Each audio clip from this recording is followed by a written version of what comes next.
Welcome back to part 2 of episode number 227. It's time for the hot tags of the week. Not a whole lot going on, but let's break down a couple things here. First off, the reports that Eric Young and Bobby Roode are coming to TNA, that they've left TNA and they're coming to WWE. Apparently right now, the rumor is that WWE is more interested in Eric Young than Bobby Roode. So I'm a little bit surprised about that. I would have thought Roode over Young. But what about you guys? Do you think that this makes any sense? And why would they be more interested in Young than Roode? The only reason I can imagine is that Eric Young might be younger. Young. Eric Younger. I don't know. I don't know his age off the top of my head, but I know Bobby Roode's getting up there. He's kind of like an AJ Styles, where you've only got so many years left with him. I think Eric Young is the biggest overachiever in pro wrestling. His time in Team Canada, he was the one that nobody cared about and jobbed out the most. Then following that, Super Eric was just terribly cheesy. They tried to make him a discount Daniel Bryan, and that was awful too. For a while, he led a heel stable. He had his head shaved, and I think it was called World Domination or World Elite, something like that. That was probably the highlight, but even then, he was still underwhelming. Bobby Roode is leagues above him in pretty much all respects. Peyton, why do you think that they would want Young over Roode, if that's true? I don't think they do.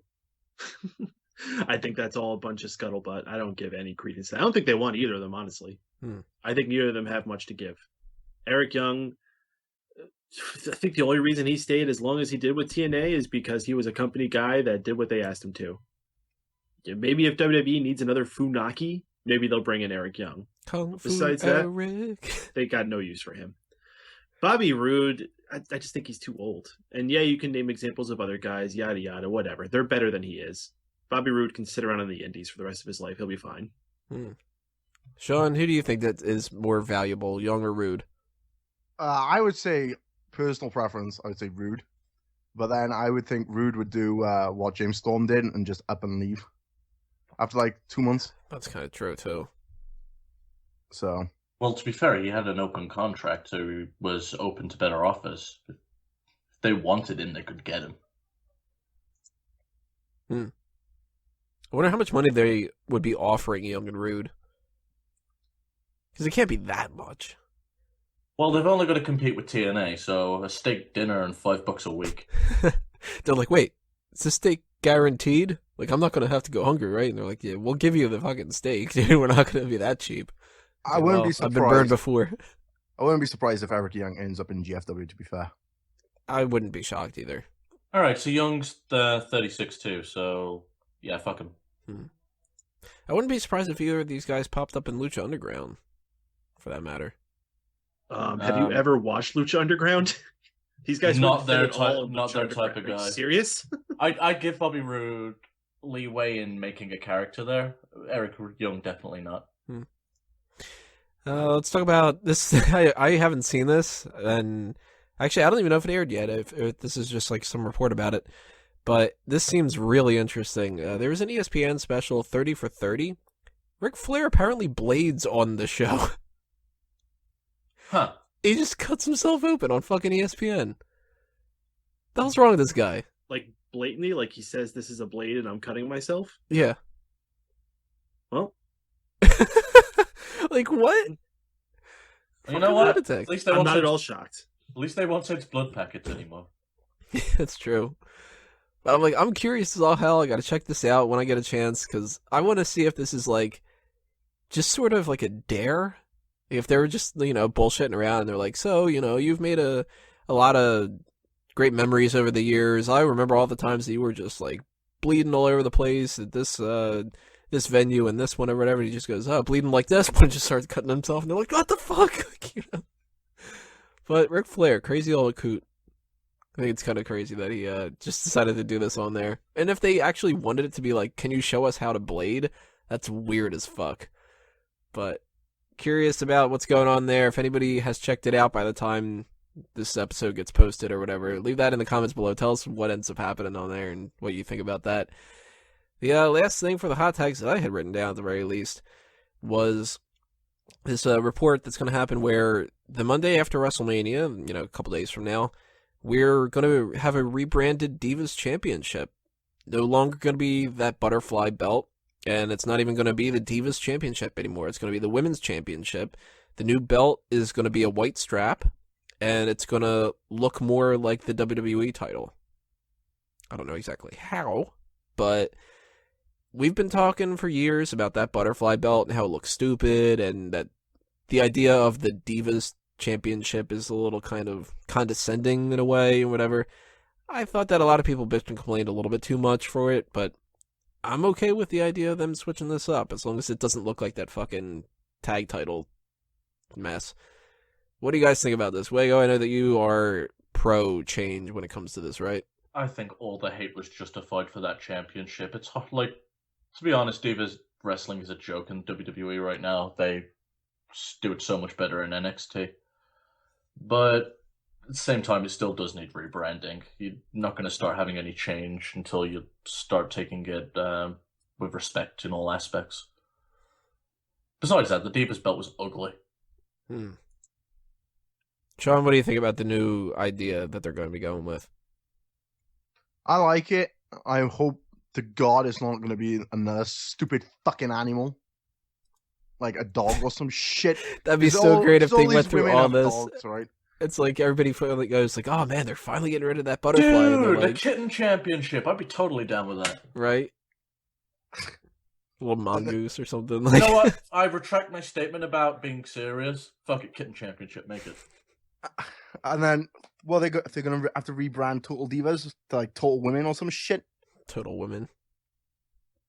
Totally Like, chicks. I don't think they're wiping out the diva term completely. No, it's just going to be like the Divas wrestle for the Women's Championship. It's got to be like that. I bet Vince went kicking and screaming about this anyway, so there's no way he's giving up the term altogether. But I like them as divas, damn it.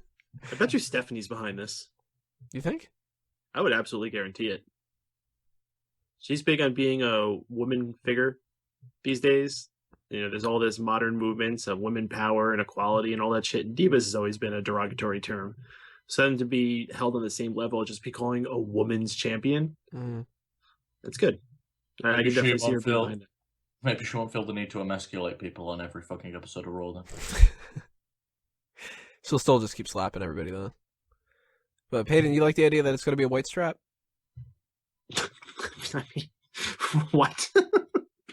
Well, I mean, they could have gone with a black one. They could have gone with purple, pink, like any of that kind of stuff. But Yeah, yellow would have looked terrible. you know, the white strap, it's a little bit different, but it's a little bit more like the Knockouts Championship.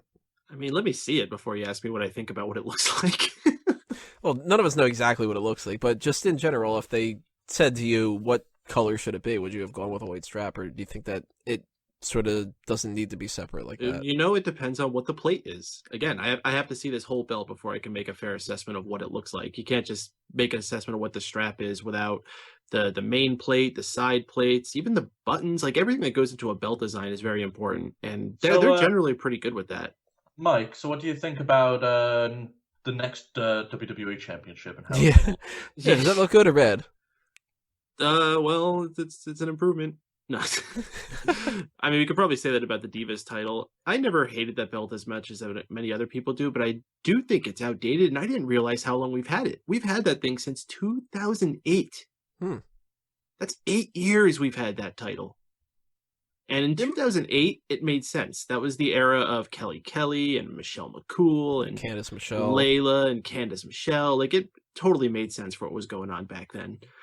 Now it just doesn't fit. Yeah. And you know, this is proof that the women's revolution is actually happening. It's slow, but the signs are there. You know, maybe people won't be as willing to admit that, but you think about the women's matches and segments we have now may not be the most enjoyable, but compare that to just 2 years ago when they went out there and they would have, 20 seconds and have a quick roll up and then that's it. I agree. Yeah, well, you make some good points, huh?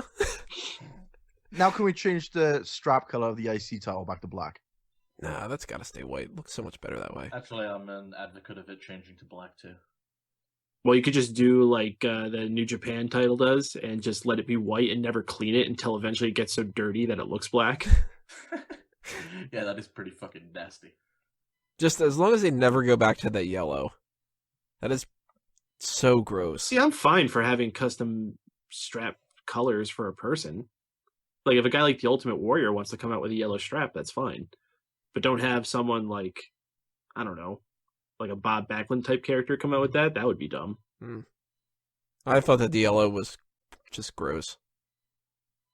I like yellow and gold. But who knows? I mean, we'll figure out on Monday most likely, but maybe not even as close as Monday. Maybe they're just going to change the name of that, and then they won't bring the title out for another week or so. I'm assuming Monday. Or maybe it never happens. What's that?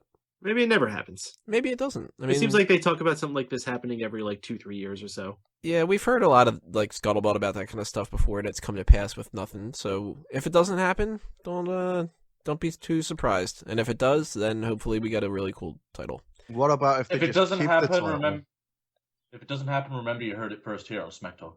If they keep they keep the same shape, but instead of diva in the middle, they change it to woman. They change it to Deaver. They change it to Beaver. Give the The title to Kevin Beavers Dunn. Championship. Then you get Justin Roberts to come back. This is a Beavers. All right, guys, those are the hot tags. Drop those comments below. We're going to take a break with the rest hold, and we're going to come back and start talking about the friggin' long laundry list of WrestleMania matches in parts 4 and all the way up to, what is like 15 or something like that. It's going to take forever, but that's what we're going to use this break for. Check out the rest hold, and we'll see you afterward.